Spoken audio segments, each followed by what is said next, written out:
আসসালামু আলাইকুম। আমি ফারজানা। আমার channel happy home with Farzana থেকে সবাইকে অনেক অনেক শুভেচ্ছা আরেকটা নতুন ব্লগ দেখার জন্য। আমাদের সবচেয়ে বড় দায়িত্ব সংসারের সব কাজ সঠিকভাবে পরিচালনা করা, সঠিকভাবে অর্গানাইজ করে কাজ করা। এতে সময়ের সাথে সাথে পাল্লা দিয়ে সব কাজ শেষ করা যায়। সময় তো আর কারোর জন্য বসে থাকে না। তাই আমি যদি কাজগুলো ফেলে রাখি তাহলে আমার কি হবে, অলসতা ধরে যাবে এবং এতে অনেক কাজ একসাথে জমে যাবে। তাই সপ্তাহে অন্তত টাইম বের করে 2-3 দিন ঘরের নির্দিষ্ট কোনো স্পেস পরিষ্কার করে রাখা উচিত। এতে কি হবে, ধুলাবালি আর জমবে না এবং অসুখ হওয়ার সম্ভাবনাও খুব কম থাকবে। সকালের কাজগুলো যেমন সকালেই করে রাখা উচিত, ঠিক তেমনি দুপুরে এবং রাতের কাজও নির্দিষ্ট সময় বের করে যদি করি তাহলে ঘর অনেক বেশি অর্গানাইজড থাকবে। আমি এই তো নির্দিষ্ট আজকে হচ্ছে খাটটা আর হচ্ছে খাটের সাইডে যে সাইড টেবিলগুলো আছে সেগুলো আজকে পরিষ্কার করব, এই প্ল্যানই করেছি। পরিষ্কার করে তারপর আমি আমার ছেলেকে যাব স্কুলে দিয়ে আসতে। আজকে আমি কিছু শপিং করেছি, সেগুলো আজকে আপনাদের সাথে শেয়ার করব। ঘরের জন্য অল্প কিছু জিনিস আমি কিনেছি। আমার একটা ক্যাসেরোলের ঢাকনার উপরের যে মানে নবটা থাকে সেটা ভেঙে গিয়েছে, তো একটা নব পেয়েছি, সেই নবটা নিয়েছি। তো অনেক দিনের শখ ছিল একটা কড়াই নিব এরকম টাইপের, একটু স্টেনলেস স্টিলের ভারী। তো একটা কড়াই নিয়েছি, আর সাথে আমি একটা মগ মানে কাপ টাইপের নিয়েছি।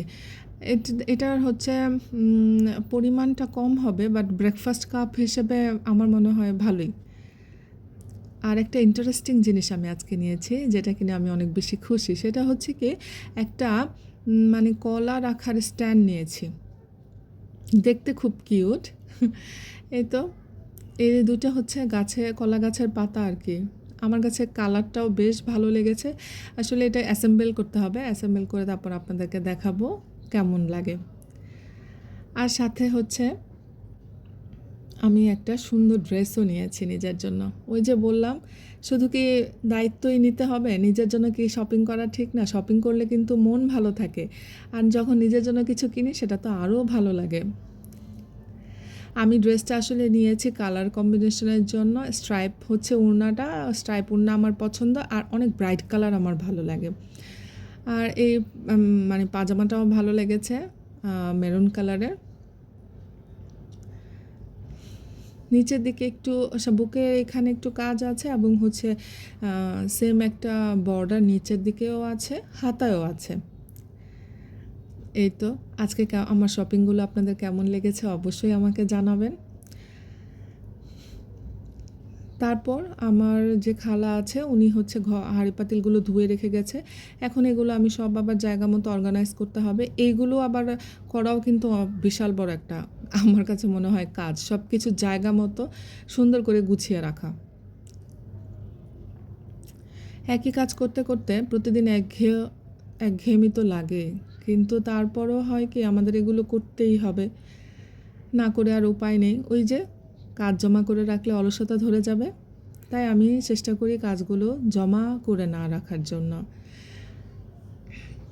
সব কিছু মুছে সুন্দর করে গুছিয়ে রাখবো, তারপরে হচ্ছে আমি রান্না করতে চলে যাব।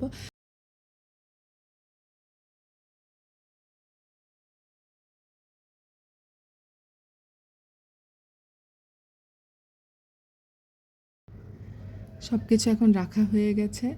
উপরের টপ কাউন্টারটা আমি হচ্ছে একটু মুছে নিব ভালো মতো। মুছে নিয়ে তারপরে হচ্ছে আমি অ্যাকচুয়ালি কি রান্না করার আগে একবার মুছে নিই এবং হচ্ছে রান্না করার পরেও একবার ক্লিন করি, কারণ রান্না করতে করতে অনেক ময়লা হয়ে যায়। তো রান্না করার পরে তো অবশ্যই পরিষ্কার করতে হয়, আগেও একবার করে নিই। আমার যখন টপ কাউন্টারটা পরিষ্কার থাকবে তখন হচ্ছে কাজ করতে আমার সুবিধা হবে। যেহেতু আমার কিচেনটার স্পেস অনেক কম, তাই হচ্ছে আমাকে সবসময় জায়গাগুলো ক্লিন রাখতে হয়। আজকে আমি দেখাবো হচ্ছে সর্ষে দিয়ে পাবদা মাছ। পাবদা মাছটা প্রথম হচ্ছে অল্প একটু হলুদ এবং লবণ দিয়ে ভেজে নেব।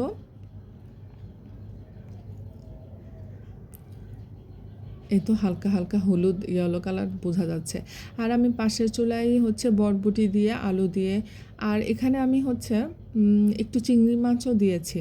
চিংড়ি মাছটা হচ্ছে বালাচা বলে, ওইটা দিয়ে আজকে রান্না করেছি। আপনারা একটু খেয়ে দেখবেন, ভালো লাগবে। এর জন্য আমি এখন সর্ষে পাবদাটা রান্না করার জন্য সরিষার তেলটাই লাগবে। একটু কালিজিরার ফোড়ন দিয়ে নিচ্ছি আমি।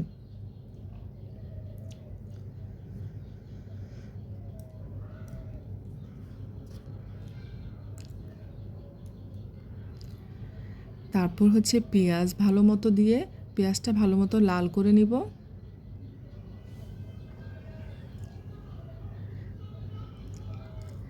এই তো লাল হয়ে আসছে। আর আমি যে সর্ষে বাটাটা রেখেছি সেই সর্ষে বাটাটা এখানে দিয়ে দিলাম। আমি ব্লেন্ড করে রেখেছি 3 চামচের মতো সর্ষে। কালো যে সর্ষেটা সেটাও দিতে পারেন, হলুদ যেটা সেটাও দিতে পারেন। তো আমি হচ্ছে সর্ষে বাটাটা একটু দিয়েছি, সাথে টমেটো আর কাঁচা মরিচ দিয়ে দিলাম। এগুলো ভালো মতো একটু মানে ভাজা ভাজা করে যাতে স্মেলটা আর না থাকে, আর টমেটোও যেন একটু হচ্ছে নরম হয়ে আসে। এই তো মাছগুলো দিয়ে দিচ্ছি।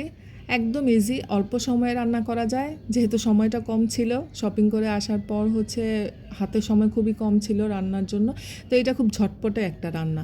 একটু কালারের জন্য আমি হলুদ দিয়ে দিব, তারপর হচ্ছে একটু মরিচের গুঁড়া দিচ্ছি,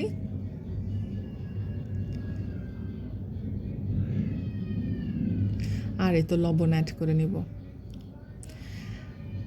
পানিটা দিয়ে দিচ্ছি যেরকম পরিমাণের, মানে আমি একটু ঝোল রাখবো।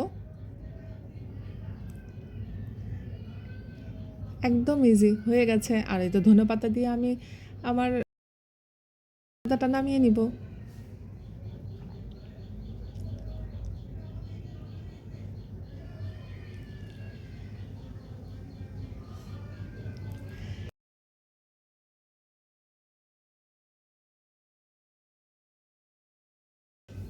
কিচেনটা আসলে ক্লিন থাকলে ভালো লাগে দেখতে। আপনারা জানাবেন আমার কিচেনটা কেমন, এবং আমার সর্ষে পাবদাটা আপনাদের দেখতে কেমন লেগেছে। এই তো আমি খাবারের প্রিপারেশন নিয়ে নিচ্ছি।